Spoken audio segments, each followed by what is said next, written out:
लोग महसूस कीजिए कि आज हम इतने दूर से आए हैं, भोपाल मध्य प्रदेश से, तो जरूर संगठन में ताकत है और इस संगठन की ताकत को एक राष्ट्रीय संगठन के रूप में हम लोग आगे पेश करेंगे और आने वाले साल में 2025 के आखिरी में जिस प्रकार से यहाँ पर 4-5 जिलों में जो कमेटी बनी है, उन लोगों को मैं बधाई देना चाहती हूँ कि इतने कम समय में आप लोगों ने कमेटी का गठन किया और उरांव समाज को चहुं ओर विकास करने के लिए आप लोग अग्रसर हैं। और जितने भी ज़िले हैं यहाँ पर पश्चिम बंगाल में, हम चाहेंगे कि आप 6 महीने के अंदर सभी ज़िले में जिला कमेटी बनाइए और राष्ट्रीय संगठन से जुड़िए। अब इसका उदाहरण हम बताते हैं कि इससे क्या होगा। अभी तक कोई राष्ट्रीय संगठन हमारे उरांव समाज का नहीं है, जिसकी वजह से मान लीजिए पश्चिम बंगाल में कोई घटना घटती है, आप लोग FIR करने जाते हैं, गिड़गिड़ाते हैं और हमारा FIR तक नहीं लिखा जाता है। होता है कि नहीं होता है? 2-4 चक्कर लगाना पड़ता है। हमारी माताएं बहनों के साथ, बच्चों के साथ आए दिन अत्याचार होता है और जिस जिला में होता है उस जिला के 4-5 लोग आप लोग जाते हैं। होता है नहीं होता है? हम लोग भी वैसे ही करते हैं। तो वहाँ के प्रशासन के कान में जूं नहीं रेंगता है।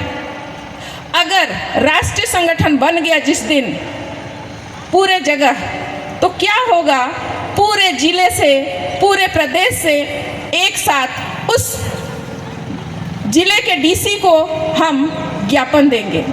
उससे क्या होगा, एक समझ में आएगा कि उरांव समाज पूरे देश में कितना बड़ा समाज फैला हुआ है।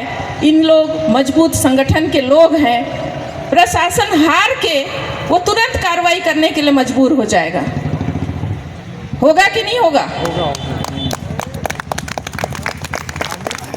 झारखंड में, उड़ीसा में, मध्य प्रदेश में, छत्तीसगढ़ में आप लोगों ने सुना होगा कि आदिवासियों के जंगल पर, आदिवासियों के जमीन पर बहुत सारे ऐसे कोयला मिल रहे हैं, लौह अयस्क मिल रहे हैं, अभ्रक मिल रहे हैं, सोना मिल रहे हैं। हम लोगों को प्रशासन या शासन की तरफ से कोई ऐसे पारितोषिक मिल रहा है क्या? नहीं। जितना मिलना चाहिए वो कुछ भी नहीं मिल रहा है। आप लोग सोचते होंगे झारखंड में तो मिल रहा है, हम लोग क्या करेंगे, हमारा तो चाय बागान है, जाने तो उन लोग को, लड़ेंगे।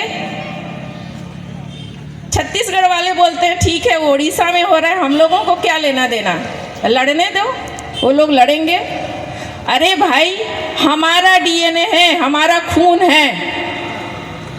जब किसी भी भाई के साथ ऐसा होता है तो हमारा खून खौल जाना चाहिए कि हमारे जमीन को सरकार अधिग्रहण कर रही है बिना ग्राम सभा के अनुमोदन का। अगर जलपाईगुड़ी में कुछ होता है, चाहे सिलीगुड़ी में कुछ होता है, अलीपुरद्वार में कुछ होता है, तो हमारा खून खौल जाना चाहिए। क्यों? क्योंकि हमारा खून के साथ ऐसा हो रहा है, हमारा भाई के साथ हो रहा है, हमारे बहन के साथ ऐसा हो रहा है। ऐसा आप लोगों के दिल में जज्बा है? अगर जज्बा नहीं है तो हम लोग मरे हुए लोग हैं, हमें जिंदा रहने का कोई औचित्य नहीं है। आप लोग बहुत अच्छी बात करते होंगे, लेकिन एक टीस रह जाता है कि उरांव समाज संगठित नहीं है। वो इसलिए संगठित नहीं है, इसलिए दिल में आता है क्योंकि आप लोगों के दिलो दिमाग में अपने आप को समर्पण करने की भाव नहीं है। किसको दोष देते हैं? हमारे पूर्वजों को। किसको दोष देते हैं? हमारे सीनियर्स को। हम लोगों ने क्या समाज के लिए योगदान दिया, क्या अपने दिल से कभी पूछा? अगर आज यहाँ पर आए हैं तो हम यहाँ आप लोगों से निवेदन करके जा रहे हैं कि अगली बार जब भी कोई प्रोग्राम होता है, अभी खद्दी परब आ रहा है, सरहुल, पूरे जिले के लोग, या तो आप लोग अलग अलग जिले में मनाते हो, चाहे कुछ भी करते हो, लेकिन एक राज्य स्तर पर सरहुल मनना चाहिए। दिखना चाहिए प्रशासन को कि उरांव समाज और आदिवासी समाज के लोग अपना त्यौहार कैसे धूमधाम से मनाते हैं, पूरा सरकार हिल जाना चाहिए। क्या सरहुल के लिए मैं जानना चाहती हूँ, यहाँ का प्रशासन ने अवकाश घोषित किया है? नहीं किया है। क्यों नहीं किया है जानते हैं? जितने भी समाज के अगुआ लोग सामने बैठे हुए हैं, आप लोगों से निवेदन करना चाहती हूँ कि जिस प्रकार झारखंड में झारखंड सरकार से हमारे आदिवासी भाई लोगों ने डिमांड किया कि हमारा मुख्य पर्व सरहुल है, तो क्यों नहीं अवकाश घोषित करते हैं? उन्होंने अवकाश घोषित किया, करम पर्व में भी अवकाश घोषित किया। इसी को राष्ट्र त्यौहार घोषित करने के लिए भी हम लोग सभी राज्यों से पहल करेंगे, तभी होगा।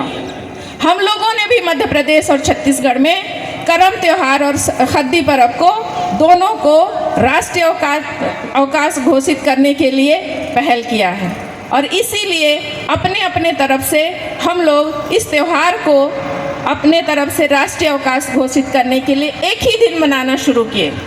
अब यहाँ पर हम बात करेंगे, कई लोग कहते हैं कि हमारे पुरखे लोग तो एक सप्ताह मनाते थे ना। हम उस समय क्या संयुक्त परिवार नहीं हुआ करता था? संयुक्त परिवार होता था ना, तो एक ही जगह निवास करते थे। लेकिन हमारे बाल बच्चे शिक्षा के क्षेत्र में, नौकरी के क्षेत्र में अलग अलग राज्यों में चले गए हैं, अलग अलग देश के कोने कोने में चले गए हैं, तो क्या वो लोग बहन बेटी आ पाते हैं?